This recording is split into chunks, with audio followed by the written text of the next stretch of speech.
탕자의 비유가 나오지 않습니까? 여러분 다 들어보셨을 것입니다. 이 비유에 등장하는 인물들이 누구를 상징하는가는 추측하기가 어렵지 않습니다. 탕자는 당연히 죄인을 상징할 것이고, 또 아버지는 하나님을 상징하고, 그리고 이제 탕자의 형은 바리새인을 상징합니다. 거기까지는 추측하기가 쉽습니다. 그런데 그리스도인이라면 궁금해지는 면이 있습니다. 이 비유에 예수님은 어디 계시느냐 하는 것입니다. 예수님은 어디 계시느냐? 독일의 유명한 신학자 헬무트 틸리케라는 사람은 예수님이 이 비유를 말씀하신 것이 중요하다 이렇게 말합니다. 다시 말하면 예수님이 이 비유를 말씀하신 데에 예수님이 계시다는 것입니다. 예수님이 이 비유를 말씀하셨기 때문에 이 비유가 효험이 있다는 것입니다. 여러분, 기독교는 죄인이 그저 죄를 회개하는 것이 아니지 않습니까? 회개라는 것은 타 종교에도 있습니다. 그러나 기독교 신앙이 다른 종교와 차별화되는 것은 예수님께서 죄인이 하나님께로 돌아올 수 있는 길이 되어 주셨다는 사실입니다. 죄인이 죄사함을 얻을 수 있는 이유는 예수님 때문입니다. 그래서 예수님 말씀하시기를 나로 말미암지 않고는 아버지께로 올 자가 없느니라 이렇게 말씀하셨습니다. 천하에 우리가 구원받을 만한 다른 이름을 주신 이이 없느니라. 그러므로 예수님이 탕자의 비유를 말씀하셨기 때문에 그 비유에 효험이 있습니다. 오늘 우리가 읽은 성경 구절도 예수님을 고려하지 않고는 이해할 수 없는 부분이 있습니다. 우리가 읽지는 않았지만 레위기 13장은 문둥병 환자가 발생을 했을 때 어떻게 해야 되느냐를 다루는 규례를 담고 있습니다. 환자를 제사장에게 데려가서 제사장이 그를 진단합니다. 의사가 진단하는 것이 아니고 제사장이 진단하도록 되어 있습니다. 왜냐하면 문둥병이라는 병은 그 병이 육신의 병인 것뿐만이 아니고 신앙적인 의미가 있다고 해석을 했기 때문에 의사가 진단하는 것이 아니고 제사장이 진단하게 되어 있습니다. 병이 발생했다는 것도 제사장이 선언하게 되어 있고 나았을 때도 제사장이 나았다고 선언하도록 되어 있습니다. 그래서 13장에는 당신은 부정합니다.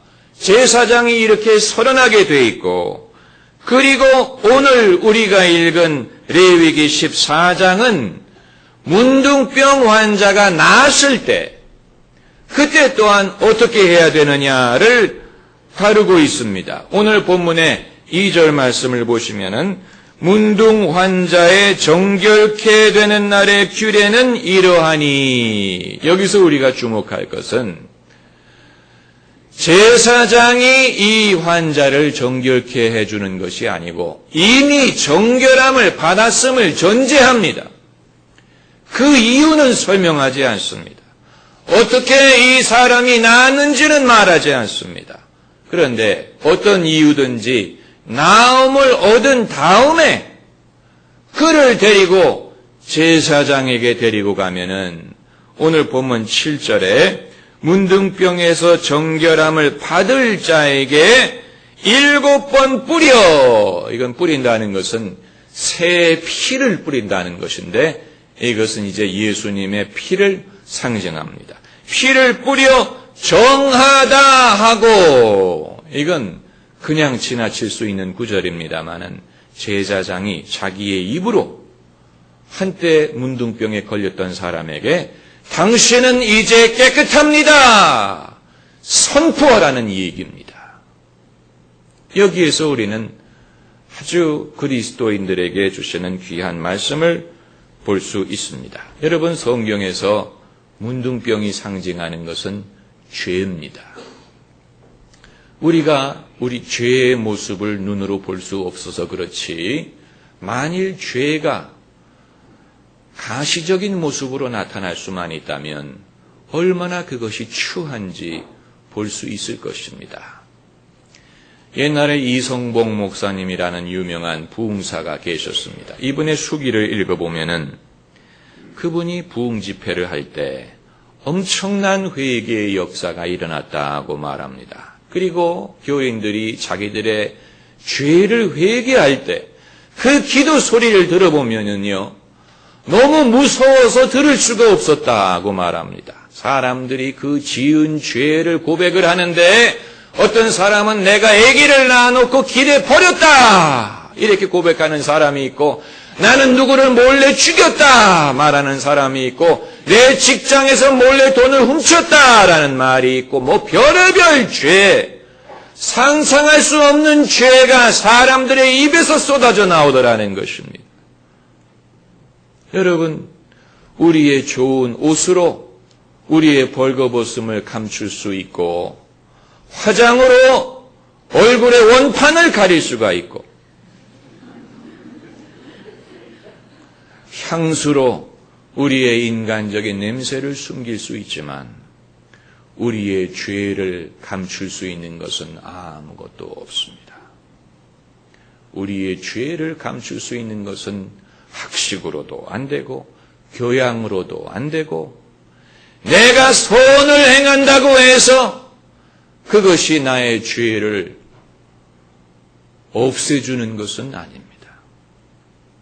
우리의 죄를 없앨 수 있는 것은 예수님의 보혈밖에 없습니다. 어느 교회에 어느 교인이 기도를 하러 갔다가 은사를 받았다고 합니다.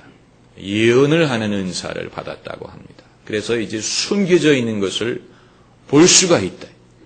그 목사님이 정말로 그분이 성령의 은사를 받았는지를 확인하기 위해서 그분을 사무실로 불렀습니다.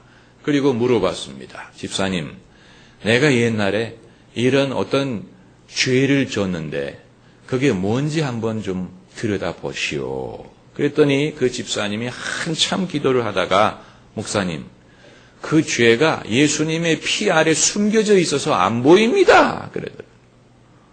그래서 정말 당신은 성령의 은사를 받은 것입니다. 여러분, 그렇습니다. 우리의 죄가 예수님의 피에 감춰져 있을 때는 하나님도 그것을 보시지 않습니다. 우리의 죄를 덮을 수 있는 것은 예수님의 보혈밖에 없습니다.